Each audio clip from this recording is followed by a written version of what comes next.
Resolution of vector. আমাদের vector অ্যালজেব্রাতে শুধুমাত্র আমরা যোগ বিয়োগ করব এটা নয়, আমরা ভেক্টরের মাল্টিপ্লিকেশন অর্থাৎ ভেক্টরের গুণফল যেমন করেছি, ভেক্টরের যোগ যেমন করেছি, ভেক্টরের বিয়োগও যেমন করেছি, এখানে এবারে আমরা করব ভেক্টরের বিভাজন অর্থাৎ রেজলিউশন অফ ভেক্টর। অর্থাৎ আমরা দেখব একটা ভেক্টরকে আমরা বিভিন্ন কম্পোনেন্টে ভাগ করতে পারি, বিভিন্ন উপাংশে ভাগ করতে পারি। তো আজকের ক্লাস আমাদের হলো সেটাই, ভেক্টরের উপাংশে বিভাজন। ঠিক আছে, আগের একটা ক্লাস তোমরা পেয়েছো যেখানে ভেক্টরের বেসিক থেকে শুরু করে বাকিগুলো সব কভার করা হয়েছে, আর এইটুকু অংশ ভেক্টর অ্যালজেব্রার বাকি থাকে, সেটা হলো ভেক্টরের উপাংশে বিভাজন। চলো, তো ভেক্টরের উপাংশ বিভাজন করার আগে আমাদের জানতে হবে উপাংশ আমরা কাকে বলি। দেখো, ধরো তোমার একটা ভেক্টর আছে, সেটা হতে পারে প্লেনে আছে অথবা স্পেসে আছে। স্পেসে থাকার মানে কি? স্পেসে থাকার মানে হলো 3 ডাইমেনশনে আছে, আর প্লেনে থাকার মানে হলো 2 ডাইমেনশনালে আছে। তো আমরা সাপোজ একটা ধরে নিই, এই হলো আমার, আচ্ছা এক সেকেন্ড,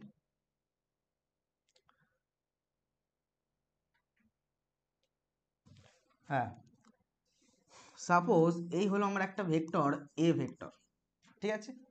এটা যদি আমার এটা আমার প্লেনে থাকে অর্থাৎ একটা সমতলে আছে, তাহলে এর আমরা কম্পোনেন্ট পাবো কটা? দুটো কম্পোনেন্ট পাবো। কিভাবে? তো এর একটা এরকম কম্পোনেন্ট পাবো, একটা এরকম কম্পোনেন্ট পাবো। যেটা এই দিকে হবে সেটাকে আমরা বলবো হরাইজন্টাল কম্পোনেন্ট বা অনুভূমিক উপাংশ, আর যেটা লম্ব বরাবর ওপরের দিকে হবে সেটাকে আমরা বলবো উলম্ব উপাংশ বা ভার্টিক্যাল কম্পোনেন্ট। তো এটাকে আমরা কি বলবো? হরাইজন্টাল কম্পোনেন্ট, আর এটাকে আমরা বলবো ভার্টিক্যাল কম্পোনেন্ট। তাহলে বাংলাতে বলে এটাকে উলম্ব উপাংশ, আর এটাকে বলে অনুভূমিক উপাংশ।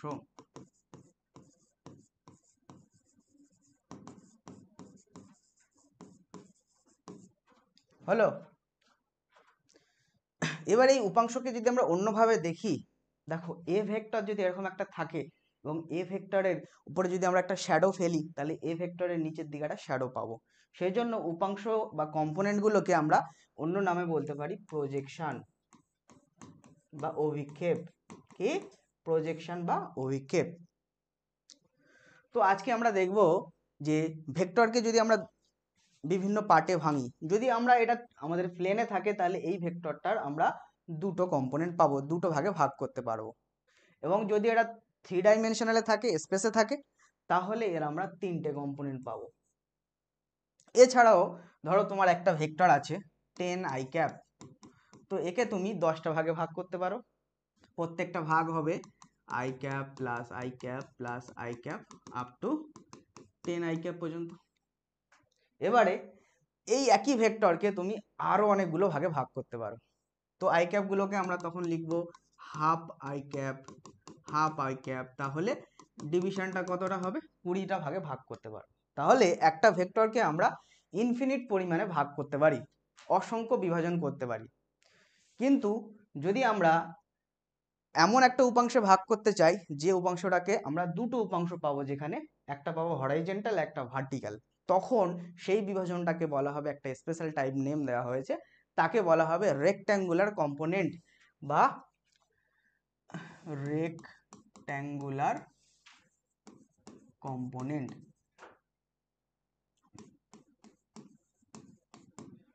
বা লম্ব উপাংশে বিভাজন। তাকে কি বলা হবে তখন? লম্ব উপাংশে বিভাজন।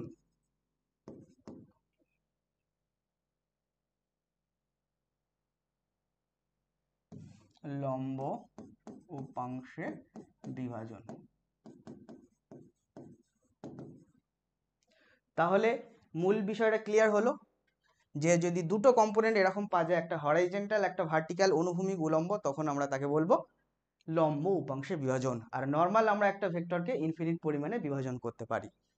এবং এই একই জিনিস যদি 3D তে হয় তাহলে আমরা তিনটে কম্পোনেন্ট পাবো, এক্স অ্যাক্সিস বরাবর, ওয়াই অ্যাক্সিস বরাবর, আর জেড অ্যাক্সিস বরাবর। ওকে, এইটা গেল ভেক্টর বিভাজনের বেসিক জিনিস। এবারে আমরা মূল বিষয়ে ঢুকে যাব, অর্থাৎ আমরা এখন পড়ে নেব রেক্ট্যাঙ্গুলার কম্পোনেন্ট বা লম্ব উপাংশের বিভাজন। চলো তাহলে এটা পরের পেজে যাই আমরা। তাহলে রিজলিউশন অফ ভেক্টর, ভেক্টর বিভাজন, ভেক্টর বিভাজন। এখানে আমরা ফার্স্ট পার্ট পড়ব যে resolution of vector in a rectangular component.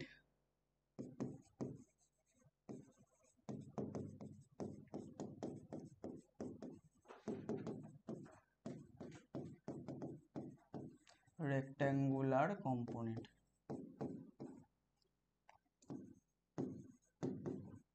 Okay, তো দেখো তাহলে আমরা এই গেল আমার একটা ভেক্টর এ ভেক্টর, ঠিক আছে। এটাকে আমরা রেক্ট্যাঙ্গুলার কম্পোনেন্ট পেতে গেলে আমাদের একে 2 ডাইমেনশন বা একটা প্লেনের উপরে রাখতে হবে। তাহলে 2 ডাইমেনশন বা একটা প্লেনের উপরে আমরা একটা এ ভেক্টরকে রাখলাম। এবারে এটা হলো এক্স অ্যাক্সিস, আর এটাকে একটু ছোট করো, এটা হলো তোমার ওয়াই অ্যাক্সিস, ঠিক আছে। তো আমরা জানি এক্স অ্যাক্সিস বরাবর যে একক ভেক্টর হয় তাকে আমরা বলি আই ক্যাপ, এবং ওয়াই অ্যাক্সিস বরাবর যে একক ভেক্টর হয় তাকে আমরা বলি জে ক্যাপ, তাই তো।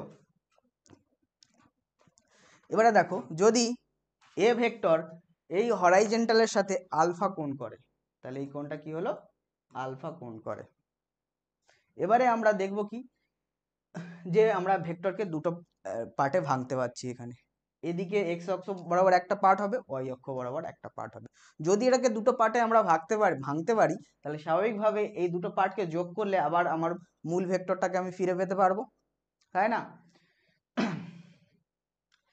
তাহলে আমরা কি করব, এখানে সিম্পলি এইখান থেকে আমরা একটা লম্ব টানবো, ও এটাকে নাম দাও ও, আর এই পয়েন্টটাকে নাম দাও এ।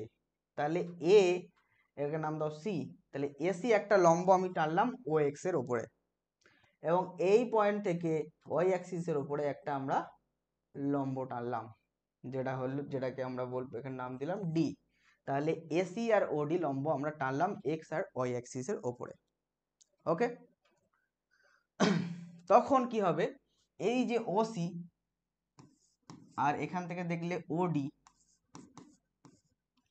এই দুটোকে আমরা কি বলবো তখন, এই দুটোকে ওসি কে বলবো এক্স অক্ষ বরাবর উপাংশ।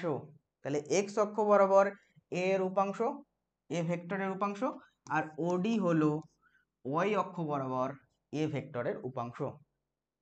বা আরেক নামে আমরা বলতে পারি এক্স অক্ষ বরাবর এ ভেক্টরের প্রজেকশন, আর ওয়াই অক্ষ বরাবর এ ভেক্টরের প্রজেকশন, ঠিক আছে। তাহলে এক্স অক্ষ বরাবর এ ভেক্টরের প্রজেকশনকে আমরা লিখলাম এ এক্স, আর ওয়াই অক্ষ বরাবর সেটাকে আমরা লিখলাম এ ওয়াই।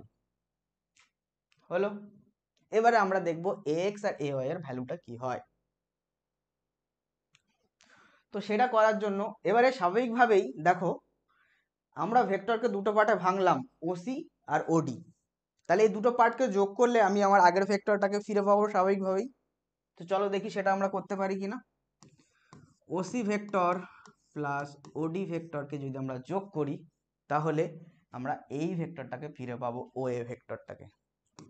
সত্যি সেটা হচ্ছে কিনা দেখো, এখানে ভেক্টর সাইন দিচ্ছি না, এখানে শুধু ম্যাগনিটিউড দিয়ে দেখাচ্ছি। তাহলে দেখো আমরা জানি, দেখো এইটা কি হবে, ও সি যদি আমার একটা ভেক্টর হয় এবং সি এ যদি আরেকটা ভেক্টর হয়, তাহলে দেখো এটা ত্রিভুজের ক্রমান্বয়ে গৃহীত দুটো বাহু এবং একই ডিরেকশনে আছে। তাহলে অপর যে বাহুটা থাকছে সেই বাহুটা এদের দুজনের লব্ধির মান এবং দিক হবে। তো এবং এর ডিরেকশনটা হবে যে ক্রমান্বয়ে বাহু দুটো যাচ্ছিল তার বিপরীত দিকে, দেখো বিপরীত দিকেই আছে। তাহলে এও কি হবে, এও হবে রেজাল্টেন্ট ভেক্টর বা লব্ধি ভেক্টর, এবং যোগফল কার কার, ওসি ভেক্টর আর OC vector O C A vector. এবারে বলো এখানে তো আছে আমাদের ওডি ভেক্টর, আমি এখান থেকে দেখতে পাচ্ছি ওডি আর এসি প্যারালাল এবং সমান, তাই আমরা স্বাভাবিকভাবে বলতে পারি ওডি ভেক্টরটা আর তোমার এসি ভেক্টর হলো সমান। এখানে ভেক্টর সাইন দিয়ে নাও তাহলে কোনো ঝামেলাই থাকলো না। হলো, এবারে আমরা এক্স এ ওয়াই এই দুজনের মান বের করব। তাহলে তুমি বেশ বুঝতেই পারছো ওই দুটো কম্পোনেন্টকে যদি আমরা যোগ করি আগের ভেক্টরটাকে আমরা ফিরে পাচ্ছি। তো এই এক্স এ ওয়াই অর্থাৎ এক্স অ্যাক্সিস আর ওয়াই অ্যাক্সিস বরাবর এ ভেক্টরের কম্পোনেন্ট সেই দুটোর মান আমরা বের করে ফেলি। এসো ধরো আমি এ এক্স এর মান বের করছি, তো এর জন্য আমাকে কি করতে হবে, আমাকে বের করতে হবে কস আলফা।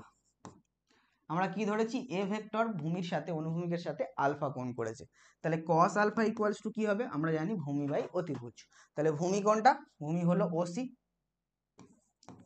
ওসি আর অতিভুজ কোনটা, অতিভুজ হলো ওএ। তাহলে ওসি বরাবর কম্পোনেন্ট হলো আমাদের এক্স, তাহলে এক্স বসিয়ে দাও, আর নিচে ওএ ভেক্টর মানে হলো আমাদের এ ভেক্টর, তাই তো। তাহলে আমরা কি পেলাম, cos আলফা ইকুয়ালস টু পেলাম x divide by a vector. তাহলে এখান থেকে এক্স এর ভ্যালু কত আসলো, এক্স এর ভ্যালু আসলো এ cos আলফা। আমরা এখানে ভেক্টর নেব না, শুধু মানটা নেব। তাহলে কি আসলো, এ cos আলফা। সিমিলার যদি তুমি সাইন আলফা বের করো, তো সাইন আলফা মানে কি, লম্ব বাই অতিভুজ। লম্ব কত, লম্ব হলো তোমার এসি আর অতিভুজ ওএ। তো লম্ব এসি আর ওডি সমান, তাহলে লম্বর জায়গায় আমরা লিখবো এ ওয়াই, আর ও এর জায়গায় আমরা লিখবো এ ভেক্টরের মান। তাহলে সাইন আলফা ইকুয়ালস টু এটা এলো, এখান থেকে আমরা পেলাম A Y equals to A sine alpha. তাহলে কি দাঁড়ালো, এইখান থেকে আমরা পেয়েছিলাম যে ওসি প্লাস ওডি, ওসি মানে কোনটা, দেখো ওসি মানে হলো এ এক্স, আর ওডি মানে কোনটা, A Y equals to A vector. এটা আমরা পেয়েছিলাম, দুটো কম্পোনেন্টে ভাগ করতে পেরেছি। এখানে শুধুমাত্র আমরা ম্যাগনিটিউড নিয়েছি, এরপরে আমরা আই ক্যাপ জে ক্যাপ ঢুকিয়ে একে ভেক্টর করে দেবো। তাহলে সেটা ইকুয়ালস টু আমরা লিখতেই পাচ্ছি যে এক্স মানে হলো এ কস আলফা, আর এ ওয়াই হলো এ সাইন আলফা, সেটা হলো এ ভেক্টর। তাহলে এ ভেক্টরকে এই দুটো কম্পোনেন্টে আমরা ভাগ করতে পারছি। এবারে আমরা কি জানি, আমরা জানি দেখো এ ভেক্টর হলো তার মান এবং তার একক ভেক্টর।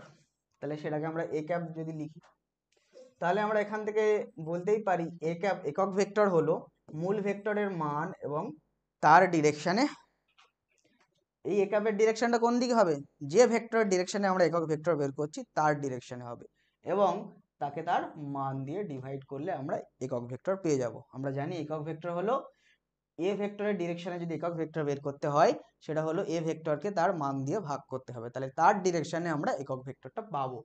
তো এখান থেকে আমরা পাচ্ছি যে এ ভেক্টর হলো এ ভেক্টরের মান আর তার একক ভেক্টর। তাহলে আমাদের মান কত দাঁড়িয়েছে, এ কস আলফা এ সাইন আলফা, তার সাথে ওই ডিরেকশনে একক ভেক্টরগুলো গুণ করে দিলে আমরা ভেক্টর ফর্মে পেয়ে যাব।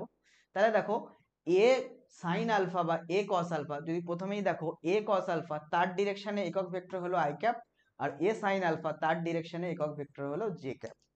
তাহলে এখান থেকে আমরা বলেই দিতে পারছি কি, যে A cos alpha I cap plus A sine alpha J cap equals to A vector. এইবারে এই টার্মটা কারেক্ট হয়েছে।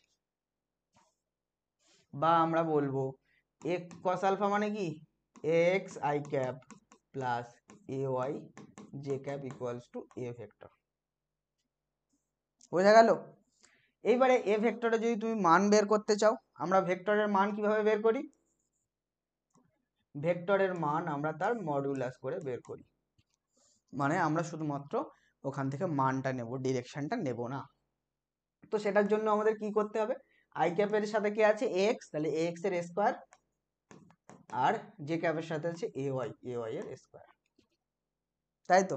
এবার এই জিনিসটা আমরা এখান থেকে পাচ্ছি কিনা দেখো, কিভাবে পাচ্ছি দেখো, তুমি ও এর স্কোয়ার করো, পিথাগোরাসের থিওরেম, পিথাগোরাসের উপপাদ্য, ও স্কোয়ার মানে হলো ওসি স্কোয়ার প্লাস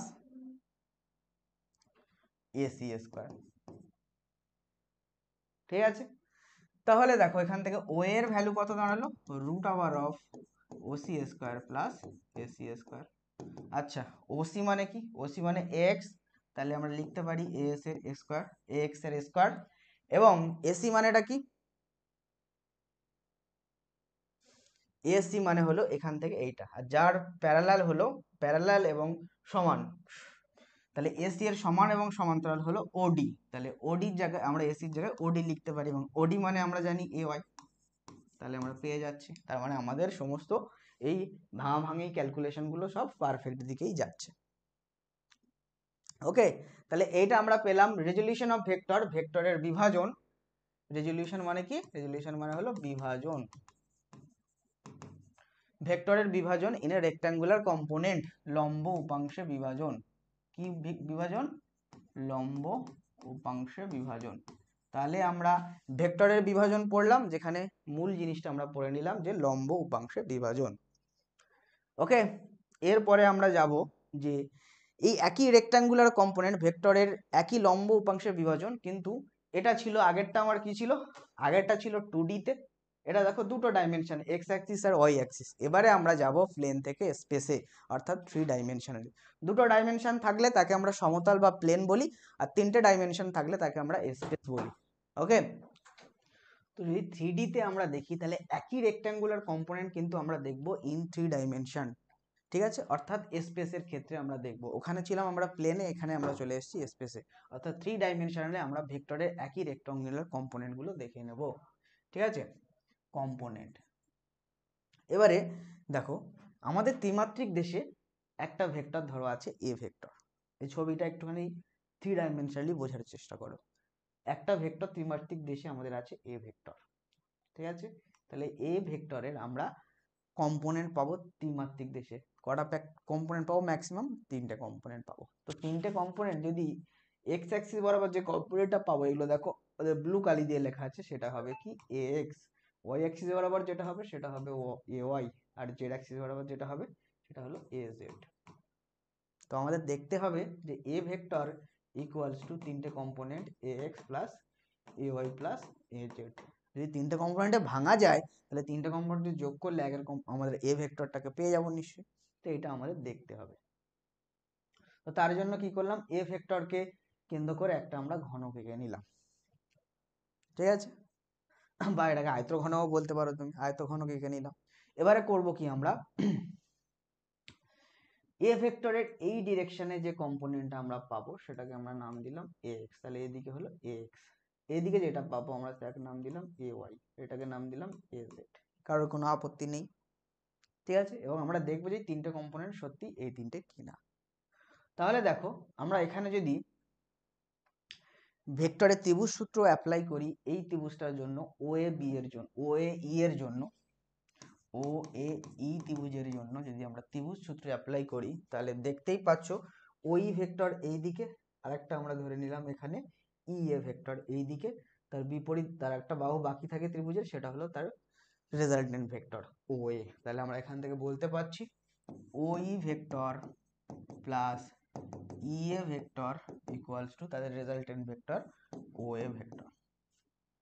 এবারে যদি আমরা দেখি, এইখানটা দেখো একটা সামন্তরিক গঠন করেছে, এবং সামন্তরিকের একটা কর্ণ আমরা দেখলাম ও ই।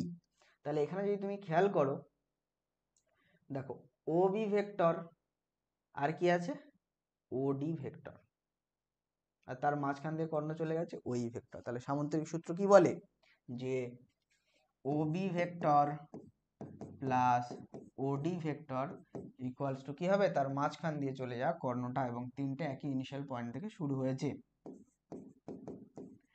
তাহলে এটা আমরা বললাম ত্রিভুজ সূত্র থেকে, এটা আমরা বললাম সামন্তরিক সূত্র থেকে। ওকে, তাহলে এবারে ও ই এর ভ্যালু যদি আমরা এই সমীকরণে পুট করি, এই ইকুয়েশনে, তাহলে ওই এর ভ্যালু পুট করে দাও, O B vector plus O D vector plus E A vector equals to হলো ও এ ভেক্টর। আচ্ছা, ই এ ভেক্টরটা দেখো, তার আগে এটা দেখে নাও ও বি বরাবর কোন ভেক্টর হয়, ও বি বরাবর ও এ এক্স, ও ডি বরাবর কি আছে কম্পোনেন্টটা এ জেড, বাকি থাকলো ই এ, এটা নিশ্চয়ই এ ওয়াই হওয়া উচিত। তাহলে আমরা দেখি ই এ এটা, আর এদিকের ও সি এটা কি, ও সি আর ই এ সমান এবং সমান্তরাল। তাহলে আমরা বলতেই পারি ওই হলো ওসি ভেক্টর। তো ওসির দিকে ভেক্টর কোনটা, এক্স কম্পোনেন্ট কোনটা এ ওয়াই, তাহলে এটা আমরা পেলাম। আর ওয়ের দিকে একক এ ভেক্টর, তাহলে আমরা পেলাম যে ভেক্টরকে আমরা তিনটে উপাংশে ভাগ করতে পারছি, আর সেই জন্য তিনটে উপাংশকে যোগ করলে এই ভেক্টরটাকে আমরা ফিরে পাচ্ছি। এবারে এগুলো ওইদিকে তার কম্পোনেন্টের মান ছিল, একক ভেক্টর বসিয়ে দাও, x I cap a Y J cap a z K cap equals to A vector হলো।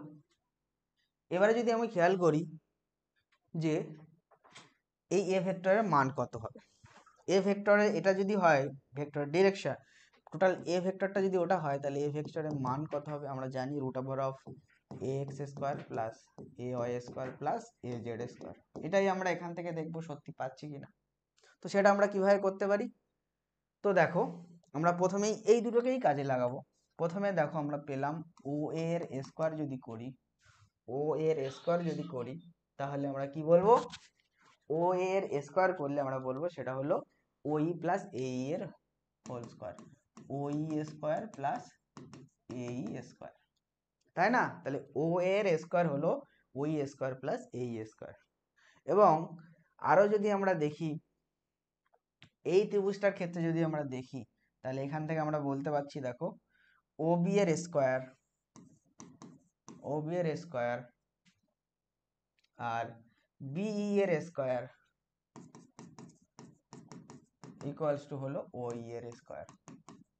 এবারে বলো তুমি এই বিই আর এই ওডি ওডি সমান সমান্তরাল নয়, তাহলে আমরা বিইর জায়গায় ওডি লিখে দিতে পারছি। আঁকাতে একটু এদিক ওদিক হয়েছে হয়তো, হাতে আঁকা তো, ওটা নিয়ে কিছু মাইন্ড করো না। তাহলে আমরা ওই স্কোয়ার পেলাম এটা, তাহলে এখানে আমরা ওই স্কোয়ারের জায়গাটা পুট করে দিই, তাহলে কি দাঁড়ালো ওই square O A square equals to হলো O B square plus O D square plus এই স্কোয়ার। এবারে এর সাথে সমান সমান্তরাল কোনটা, ওসি, তাহলে এই জায়গায় আমরা লিখে দাও ওসি স্কোয়ার। এইবারে ভ্যালুগুলো পুট করো, তাহলে ওই এর ভ্যালু দাঁড়ালো রুট ওভার অফ এটা, এটা রুট ওভার। তো ওই মানে কি, ও বি মানে কি, ও বি মানে হলো এ এক্স এর স্কোয়ার, ওডির মান কোনটা, ওডি মানে এ জেড স্কোয়ার, আর ওসি মানে কি এ ওয়াই স্কোয়ার। তাহলে ও এর ভ্যালু আমরা এটা পেলাম, যেটা আমরা এখান থেকেও জানি ভেক্টরের মান বের করার ফর্মুলা থেকে, তাই না? এইবারে আমরা এই ভেক্টরগুলোর ক্ষেত্রে দেখব ডিরেকশন কোসাইন। কি দেখবো আমরা, ডিরেকশন কোসাইন। এই জিনিসটা কিন্তু খুব ইম্পর্টেন্ট, এখান থেকে কোশ্চেন দেয়, ডিরেকশন কোসাইন বা দিক কোসাইন।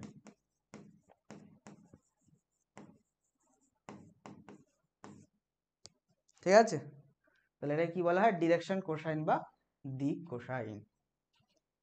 এবারে ডিরেকশন কোসাইন আমরা কাকে বলবো, এ ভেক্টর যদি এক্স অক্ষের সাথে যে কোণ করবে সেটা যদি আলফা হয়, আর এ ভেক্টর ওয়াই অক্ষের সাথে যে কোণ করবে সেটা যদি গামা হয়, আর এই সরি বিটা হয়, আর এ ভেক্টর জেড অক্ষের সাথে যে কোণ করবে সেটা যদি গামা হয়, তো এই আলফা বিটা গামাকে কি বলা হবে, direction cosine of the vector, alpha beta গামার কস গুলোকে। ঠিক আছে, তাহলে কি বলবো, আলফা বিটা গামাটা কি, এ ভেক্টর এক্স অক্ষের সাথে যে কোণ করেছে, এ ভেক্টর ওয়াই অক্ষের সাথে যে কোণ করেছে বিটা, আর এ ভেক্টর জেড অক্ষের সাথে যে কোণ করেছে সেটা হলো গামা। তাহলে এদের যদি আমরা কস করি, অর্থাৎ কস আলফা কস বিটা আর কস গামা, তো এই কস আলফা কস বিটা কস গামাকে কি বলে তখন, কস আলফা কস বিটা আর কস গামাকে তখন বলা হবে direction cosine of vector A, direction cosine of vector A, A ভেক্টরের ডিরেকশন কোসাইন বা দিক কোসাইন। তো সেটা আমরা কিভাবে বের করব, ধরো কস আলফা বের করছি, তাহলে এ ভেক্টর এই এক্স অক্ষ এক্স অক্ষের সাথে আলফা কোণ করেছে, তাহলে সেটা কি হবে কস আলফা, আমরা জানি ভূমি বাই অতিভুজ, তো অতিভুজ হলো আমার নিচে এ ভেক্টরটা, আর ওপরে কি, আর ওপরে হচ্ছে গেলে ভূমি কোনটা, ভূমির দিকে আছে কি এক্স, তাই তো। এবারে তাহলে এক্স এর ভ্যালু আমরা কত পেলাম? এক্স এর ভ্যালু এখান থেকে আমরা পেয়ে গেলাম যে, আচ্ছা এগুলো আমরা ভেক্টর এরকম ভাবে ভেক্টর সাইন দিতে পারি না, এখানে আমাদের ভেক্টরের ম্যাগনিটিউড দিতে হবে। হ্যাঁ, কারণ এটা হলো ত্রিভুজের অতিভুজ, অতিভুজ হলো এ, এ ভেক্টর আমরা ইউজ করতে পারি না, এগুলো একটুখানি খেয়াল রেখো। তাহলে এ লিখলাম, এক্স বাই এ হলো কস আলফা, তাহলে এখান থেকে এক্স এর ভ্যালু আসলো এ কস আলফা। আমরা জানি না এক্স হলো এ কস আলফা, এখান থেকে পেয়ে যাচ্ছি। আবার কস বিটা যদি দেখি সেটা কি হবে, সিমিলার ভাবে এ ওয়াই বাই এ, তাই তো। এবং তাহলে এখান থেকে আমরা এ ওয়াই পাচ্ছি কত, এ কস বিটা। আবার যদি আমরা দেখি কস গামা, সেটা হবে এ জেড বাই এ, তাহলে এখান থেকে আমরা এ জেড পাচ্ছি এ কস গামা। এবারে এই তিনটে যদি আমরা এইখানে পুট করে দিই, এ ভেক্টরের মান অর্থাৎ যেটা আমরা পেলাম A equals to root over of A x square plus A Y square plus A Z square, এখানে যদি আমরা পুট করে দিই তাহলে কি দাঁড়াচ্ছে,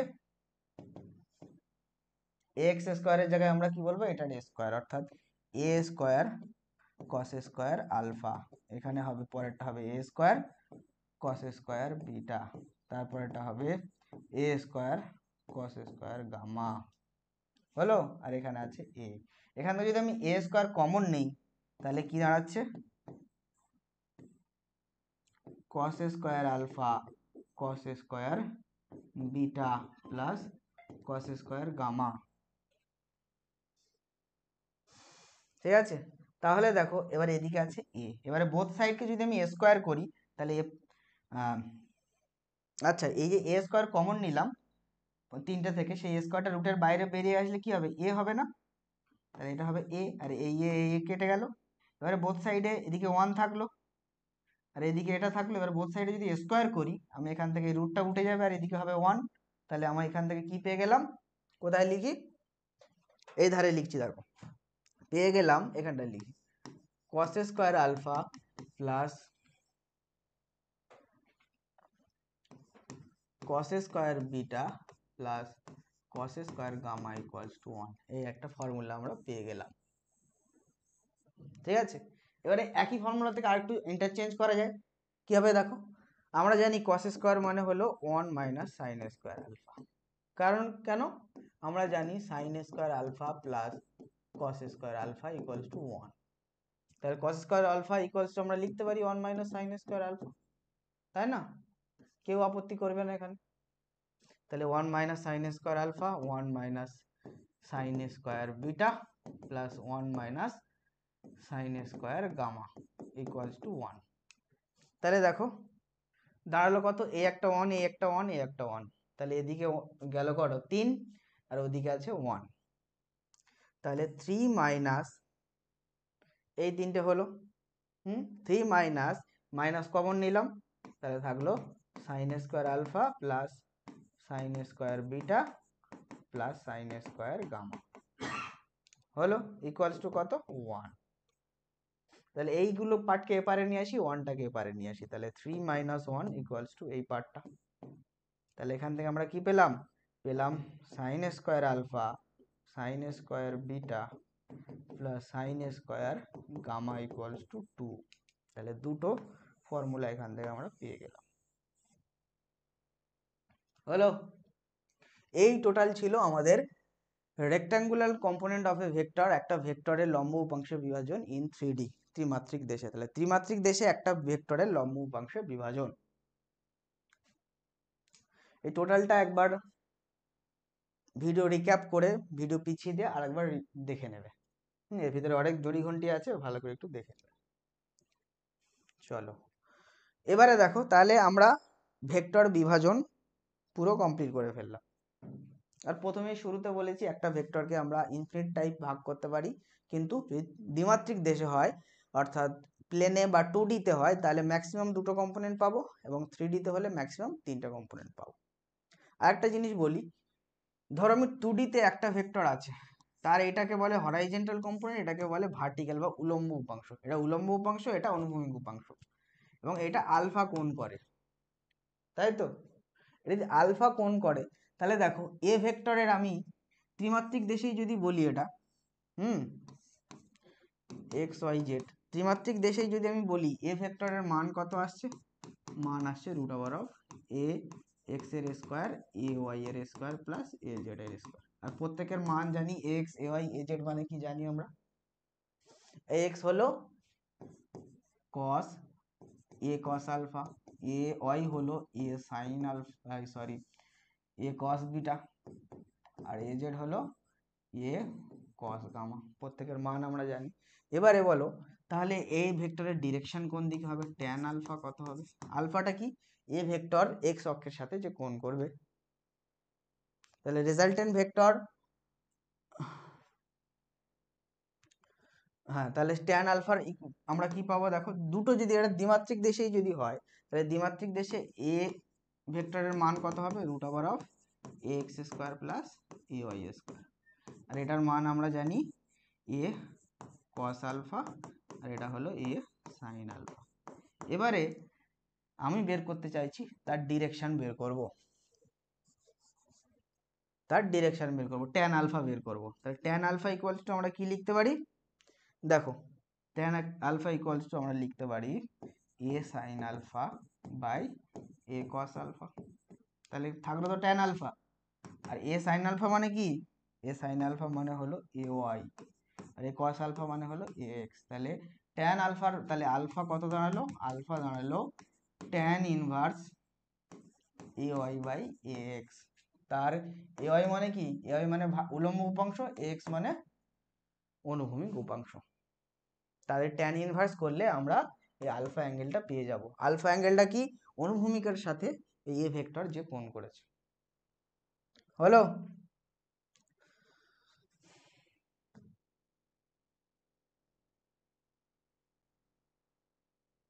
চলো এরপরে আমরা এর ওপরে কিছু নিউমেরিক্যাল করে ফেলি। আমরা যে কনসেপ্টটা পুরো শিখলাম কিরকম শিখেছি, আমরা এর ওপরে কিছু নিউমেরিক্যাল করে ফেলি। ধরো পি ভেক্টর আমার দেওয়া আছে 3i cap 4j cap 12k cap, ঠিক আছে। তাহলে তাহলে পি এর ডিরেকশন কোসাইন বের করো, যে ডিরেকশন কোসাইন এক্ষুনি শিখলাম সেটা আমাদের বের করতে হবে। তাহলে দেখো পি ভেক্টর একটা আমার দেওয়া আছে, পি এর ডিরেকশন কোসাইন বের করো। তাহলে ডিরেকশন কোসাইন কি কি হয়, cos alpha, cos beta, cos gamma. তো কস আলফা যদি আমরা বের করতে চাই তাহলে কি হবে, আমরা জানি সেটা হলো এ এক্স বাই এ, এটা হলো এ ওয়াই বাই এ, এটা হলো এ জেড বাই এ। খুব ভালো কথা। তাহলে এক্স কত হবে,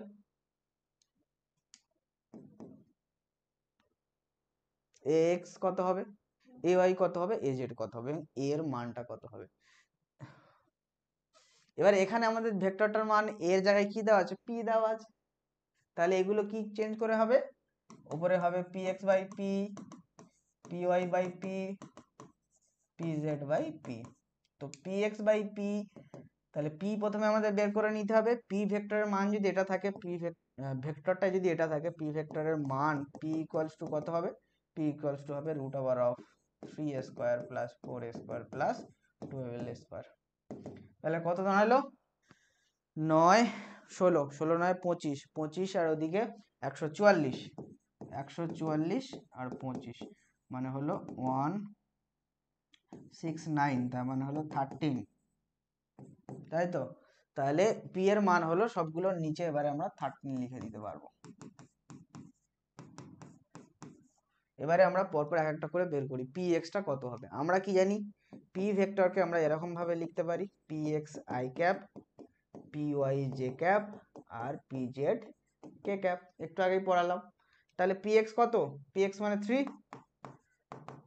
পি ওয়াই মানে কত, পি ওয়াই মানে হলো 4, আর পি জেড মানে কত, পি জেড মানে হলো 12।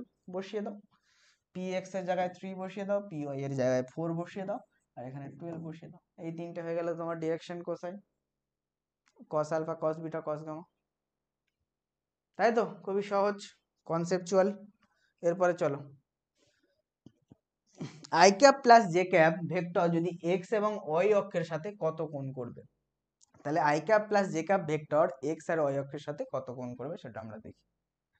তাহলে I cap plus J vector J cap, তাহলে এই ভেক্টর হলো I cap plus J cap. এটা এক্স অক্ষের সাথে কত কোণ করবে?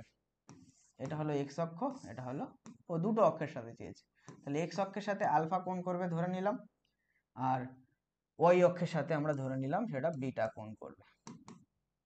হলো, এবারে আমরা কি করব? এবারে খুবই সিম্পল, আমরা এখানে দেখো যে ভেক্টর এইটা I cap plus J cap, এটাকে এটা আমরা ধরে নিই, প্রথমে এ ভেক্টরই ধরে নিই। এ ভেক্টর হলো I cap plus J cap, তাহলে এটাকে আমরা এ ভেক্টর নাম দিলাম। তাহলে এ ভেক্টরের মান কত দাঁড়ালো? মান দাঁড়ালো root over of 1 square plus 1 square, অর্থাৎ রুট ওভার অফ 2। হলো, এবারে ভেক্টরের আমরা মান পেলাম। তাহলে ভেক্টরের মান যখন পেলাম, এবারে ওই ভেক্টরটার ডিরেকশন কোসাইন আমরা বের করে নিতে পারবো, তাই না? তাহলে দেখো ডিরেকশন কোসাইন, ধরো এ ভেক্টর এক্স অক্ষের সাথে যেটা কোণ করেছে আলফা, আলফা তখন কত হবে? এক্স বাই এ ছিল, তাহলে এক্স কত? এক্স অক্ষের কম্পোনেন্ট, আর এর ভ্যালু তো আমরা পেয়েছি √2, তাই তো? এবারে আমাকে এক্স কত তোমাকে বলতে হবে, এটা তুমি নিশ্চয়ই জানো এক্স আমরা কত। তাহলে বলো এক্স কত? দেখো A vector equals to I cap plus J cap যদি থাকে, তাহলে আমরা বলতে পারি এখানে আছে A X I cap plus A Y J cap. তাহলে এ এক্স এর মান কত? 1, আর এ ওয়াই এর মান কত? 1, তাই তো? তাহলে এখানে 1 বসিয়ে দাও। আবার কস বিটা কত হবে? যেটা ওয়াই অক্ষের সাথে অ্যাঙ্গেল করেছে ডিরেকশন কোসাইন, সেটা হবে একই 1/√2। তাহলে আলফা বিটা দুটোর মান কত হলো? 45 ডিগ্রি হলে 1/√2 হয় তো, তাহলে 45 ডিগ্রি। তাহলে আলফাও 45 ডিগ্রি, বিটাও 45 ডিগ্রি আমরা পেলাম। অ্যান্সার বেরিয়ে গেল, খুবই সহজ, শুধু কনসেপ্টটা জানা দরকার আছে। এরপরে চলো example number 3। A vector I cap J cap K cap X Y Z অক্ষের সাথে কত কোণ করেছে? এক্ষুনি করালাম, শুধু এখানে X I cap J cap ছিল, এখানে একটা কে ক্যাপ আসলো, অর্থাৎ আরেকটা ভেক্টর বেড়ে গেছে। তাহলে আমরা কি করব? একদম মুখে মুখে করে ফেলো, কস আলফা করবে, কস বিটা করবে, আর কস গামা করবে। তো এই ভেক্টরের মান কত হবে? 1 square plus 1 square plus 1 square, অর্থাৎ √3। তাহলে নিচে বসাবে √3, উপরে বসাবে 1, এটারও নিচে √3, উপরে 1, 1/√3। তিনটে হয়ে গেল অ্যান্সার, খুবই সহজ। এবারে √3 কসের কত মান? কারোর মান তো √3 হয় না, তাহলে আলফা তুমি লিখে দেবে cos ইনভার্স 1/√3, বিটা তুমি লিখে দেবে cos ইনভার্স 1/√3, গামাও লিখে দেবে cos ইনভার্স 1/√3। হলো,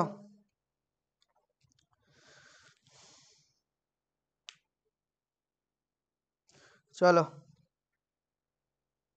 তাহলে আমাদের তিনটে এক্সাম্পল আমরা করে ফেললাম। এরপরে চলো, এরপরে কত আছে? 4 নিউটন বল উলম্বের সাথে 60 ডিগ্রি কোণে নত, অনুভূমিক এবং উলম্ব উপাংশ কত হবে? তাহলে 4 নিউটন বল উলম্বের সাথে 90 ডিগ্রি 60 ডিগ্রি কোণে নত, কত ডিগ্রি? 60 ডিগ্রি। তাহলে অনুভূমিক আর লম্ব উপাংশ কত হবে? আচ্ছা 60 ডিগ্রি কোণে যদি নত হয়, তাহলে এই কোণটা কত হবে? 30 ডিগ্রি হবে। তাহলে অনুভূমিকের সাথে যে 30 ডিগ্রি কোণ করে, তাহলে 4 এর অনুভূমিক উপাংশ কত হবে? 4 ইন্টু cos 30 ডিগ্রি, এটা হবে হরাইজন্টাল কম্পোনেন্ট বা অনুভূমিক উপাংশ, তাই তো? আর লম্ব উপাংশ কত হবে? উলম্ব উপাংশ ভার্টিক্যাল কম্পোনেন্ট কত হবে? 4 ইন্টু সাইন 30 ডিগ্রি। তুমি বলবে সাইন 60 ডিগ্রি কেন হবে না? আরে আমাদের এই কোণটা লাগে, এই কোণটা লাগে না। উলম্বের সাথে কত কোণ করেছে সেটা লাগে না, আমাদের অনুভূমিকের সাথে কত কোণ করেছে সেটা লাগে, বুঝেছো? তাহলে হবে সাইন 30 ডিগ্রি। তাহলে তোমার ভ্যালু বেরিয়ে গেল, ফটাফট ভ্যালু বসিয়ে দাও, ভ্যালু বেশি দিলে তোমার অ্যান্সার বেরিয়ে যাবে।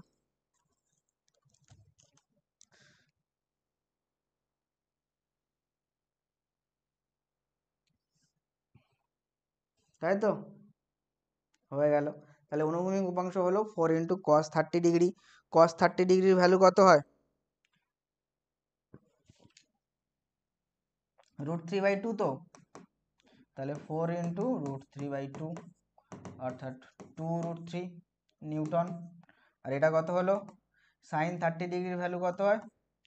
সাইন 30 ডিগ্রির ভ্যালু হয় হাফ, তাহলে হলো 4 ইন্টু হাফ অর্থাৎ 2 নিউটন। তাহলে দুটো কম্পোনেন্ট হলো 2 আর 2√3 নিউটন হলো। তাহলে আমাদের ভার্টিক্যাল কম্পোনেন্ট কত হলো? 2 নিউটন, আর হরাইজন্টাল কম্পোনেন্ট হলো 2√3 নিউটন। একদমই ঠিক আছে। এবারে তুমি বলছো আমি 60 ডিগ্রিটা রেখে করব, তাহলে 60 ডিগ্রি রেখে করো। তাহলে 60 ডিগ্রি এইটা হলে এইটা তখন হরাইজন্টাল হয়ে যাবে, অর্থাৎ এই দিকের কম্পোনেন্টটা তখন হবে তোমার 4 cos 60 ডিগ্রি, আর এই দিকেরটা হয়ে যাবে কত? এই দিকেরটা হয়ে যাবে 4 sin 60 ডিগ্রি, সেটাও একই ভ্যালু পাবে। 4 cos 60 ডিগ্রি মানে কত? 4 cos 60 ডিগ্রি, cos 60 ডিগ্রির ভ্যালু হলো 4 ইন্টু হাফ, তাহলে 2 পেয়ে গেলাম, অর্থাৎ হরাইজন্টাল কম্পোনেন্ট আমরা 2 নিউটন পেয়ে গেলাম। ঠিকই আছে, এই ভার্টিক্যাল কম্পোনেন্ট উলম্ব উপাংশ। আর এদিকেরটা তখন কত হবে? 4 sin 60 ডিগ্রি কত? 4 ইন্টু √3/2 অর্থাৎ 2√3, মানে এটা আমরা পেয়েছি, একই বিষয়। ওকে, শুধু কনসেপ্টটা ক্লিয়ার থাকা দরকার। এরপরে চলো এক্সাম্পল নাম্বার 5, আর দুটো অঙ্ক আছে, আর দুটো করলে হয়ে যাবে ক্লাস। তাহলে দেখো তিনটে ভেক্টরের যোগফল 0। ছবিতে দেখো তিনটে ভেক্টরের যে তিনটে ভেক্টর আছে ও এ, ও সি আর ও বি, তাদের যোগফল হলো 0। যদি ওবি এবং ওসি এর মান কত হবে? তাহলে ওবি আর ওসি এর মান কত হবে? ওবি ভেক্টর আর ওসি ভেক্টরের মান কত হবে আমাদেরকে বের করতে হবে। ঠিক আছে, তাহলে তিনটে ভেক্টরের যোগফল হলো 0, আর ওবি ওসি এর মান বের করতে হবে। তাহলে কি করা যেতে পারে আমাদের এখানে? এই যে ওসি, দেখো একটা ক্লু দিয়ে দিয়েছে, হালকা ক্লু দিয়েছে যে ওসি ভেক্টর 45 ডিগ্রি অ্যাঙ্গেল করেছে অনুভূমিকের সাথে। তাহলে আমাদের ওসি দুটো কম্পোনেন্ট পাবো, এদিকেটা হবে ওসি সাইন 45 ডিগ্রি, আর এই দিকেটা হবে ওসি কস 45 ডিগ্রি। আর একটা জিনিস দেওয়া আছে, এ ভেক্টর হলো 10 নিউটন। এই দুটো ক্লু আমার দেওয়া আছে। তাহলে চলো করি। যেহেতু দেখো এদের যোগফল 0 হবে, তাহলে আমরা কি বলতে পারি? যে এদিকের ওসি আর ওবি সমান হবে, এবং ওদিকের ওসি সাইন 45 ডিগ্রি আর এ সমান হবে এদিকে ওসি কস 45 ডিগ্রি আর বি সমান হবে। তারপরে তো জিরোটা হবে, তিনজনের যোগফল, তাই না? তাহলে আমরা বলতে পারি OC sine 45 degree equals to হলো ও এ ভেক্টর। ঠিক আছে, তাহলে ও এ ভেক্টরের মান দেওয়া আছে কত? 10 নিউটন। এর মান বসিয়ে দাও 10 নিউটন। আর ওসি আমরা জানি না, তাই তো? ওসি জানি না, সাইন 45 ডিগ্রির মান হয় 1/√2। তাহলে এখান থেকে ওসির মান আমাদের বেরিয়ে গেল কত? 10√2। খুব ভালো কথা। তাহলে আমরা একটা ভেক্টর পেয়ে গেছি ওসি, এটা পেয়ে গেছি, এবার ওবি বের করতে হবে। তাহলে এখান থেকে আমরা কি লিখতে পারছি? OC cos 45 degree equals to OB. এবারে cos 45 ডিগ্রি মানে 1/√2, ওসির মান তো আমরা পেয়েছি 10√2, বসিয়ে দাও। √2 কেটে গেল, তাহলে ওবির মান হলো কত? ওবির মান হলো 10 নিউটন। তাহলে আমরা কি পেলাম? ওবির মান পেলাম 10 নিউটন, ওসির মান পেলাম 10√2 নিউটন। হয়ে গেল আমার অ্যান্সার। এরপরে চলো P equals to 2i cap 7j cap minus 10k cap, R Q equals to i cap 2j cap 3k cap এর যোগফলের লব্ধি ভেক্টরের দিকে একক ভেক্টর বের করো। এদের যোগফলের লব্ধি ভেক্টর যেটা হবে, মানে যোগফল করে যোগ করে যে লব্ধিটা পাবো তার দিকে একক ভেক্টর বের করতে হবে। তাহলে P প্লাস কিউ করো, P প্লাস কিউ করলাম আমরা, P প্লাস কিউ করলাম। তাহলে P প্লাস কিউ যোগ করো, 2i cap R i cap, তাহলে হলো 3i cap। 3 i cap, 7 j cap R 2 j cap, 9 j cap, 10 k cap থেকে 3 k cap অর্থাৎ -7 k cap। তাহলে এটা হলো p আর q এর যোগফল। এবারে এর ডিরেকশনে একক ভেক্টর মানে কি, এই ভেক্টরকে তার মান দিয়ে ভাগ করতে হবে। তাহলে p প্লাস q করে আমরা যেটা পেলাম তার মানটা কত হবে, এটা রুট ওভার করো, তার মানটা হবে root over of 3 square plus 9 square plus -7 এর স্কোয়ার। তাহলে কত সেটা, 3 স্কোয়ার মানে হলো 9, 9 স্কোয়ার হলো 89 আর 7 স্কোয়ার হলো 49। তার মানে কত হলো, 8 5 13 130, 139, রুট ওভার অফ 139। তাহলে এটাকে আমরা রুট ওভার অফ 139 দিয়ে ডিভাইড করলে পি কিউ এর ডিরেকশনে একক ভেক্টর আমরা পেয়ে যাব। তাহলে পি কিউ এর ডিরেকশনে একক ভেক্টরের মান কত হবে, এটা লব্ধি ভেক্টরের দিকে একক ভেক্টর।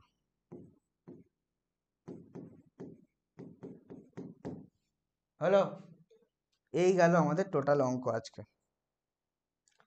তাহলে আজকের ক্লাসে আমরা ভেক্টরের বিভাজন করলাম, রেজলিউশন অফ ভেক্টর, ভেক্টরকে বিভাজন করলাম এবং দেখলাম যদি দ্বিমাত্রিক দেশে থাকে তাহলে ভেক্টরকে আমরা দুটো পার্টে ম্যাক্সিমাম ভাঙতে পারি, ত্রিমাত্রিক দেশে 3টে পার্টে ভাঙতে পারি, এবং আমরা সবকিছু ক্যালকুলেশন করে দেখলাম যে সেগুলোর মান কি হয়, আমরা তার ডিরেকশন কোশ্চেন বের করা দেখলাম এবং তার উপরে আমরা নিউমেরিক্যালও করলাম।